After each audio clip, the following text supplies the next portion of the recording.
Guys, ni gute umuntu atamutafise afise ubumenyi afise telefone connection nahari nk'yarayifise ni gute utamwa kutanza ubumenyi bwo kuri internet? Byo birakunda aco bita freelancing, information business. Ni ko ufise skill cyangwa ufise ikintu cyose uzi ukavuga ati iki kintu nzi ntamutafise ari ikintu ndakizi kumbe hari undi muntu bari UK, China, Korea, hanze y'igihugu cyangwa hano mu Burundi. Internet igashobora kubahuza ukamuha ubumenyi bwe wawe cyangwa ukamukora service kanaka abana bakaguhemba. Nico bita internet and information business. Nico bita information business ni kudandaza ubumenyi cyangwa freelancing azo dukora, ariko hari uburyo dukunda kwigisha abantu uburyo bikora.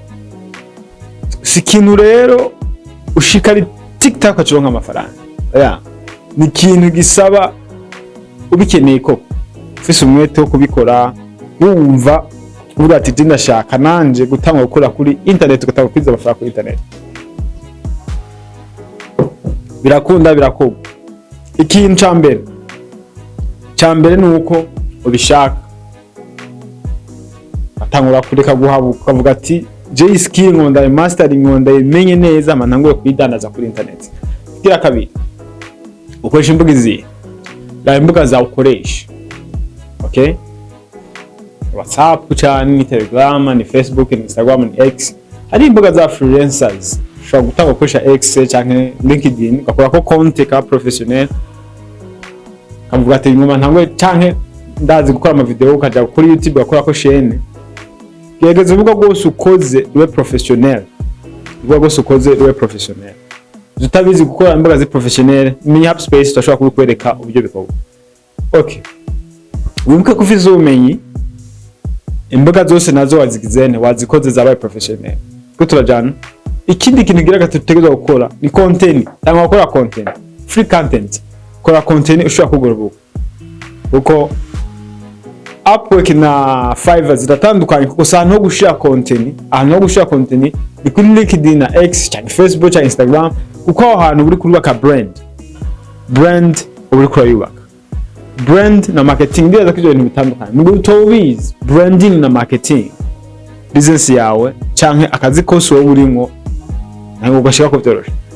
Marketing ni igikorwa cyo gufata ibintu by'iwawe bigashikira abantu benshi. Bimaze gushikira abantu benshi keke kintu kibaguma mu mutwe, ubonye menye habo uboniki, ubona where knowledge begins, ubumenyi bwo kuri internet. Cyo bita brand. Brand ni ikintu baba kuziko, marketing ni the act of yo gushikana ibintu by'iwawe kure. Iyo niyo marketing na branding.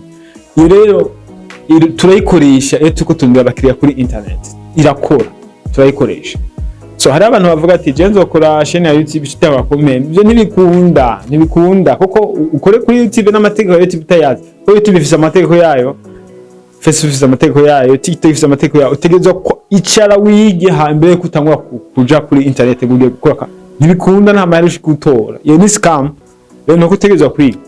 Mubimenye hub space dushobora gukurikirana uri ngaha canke hanze y'igihugu.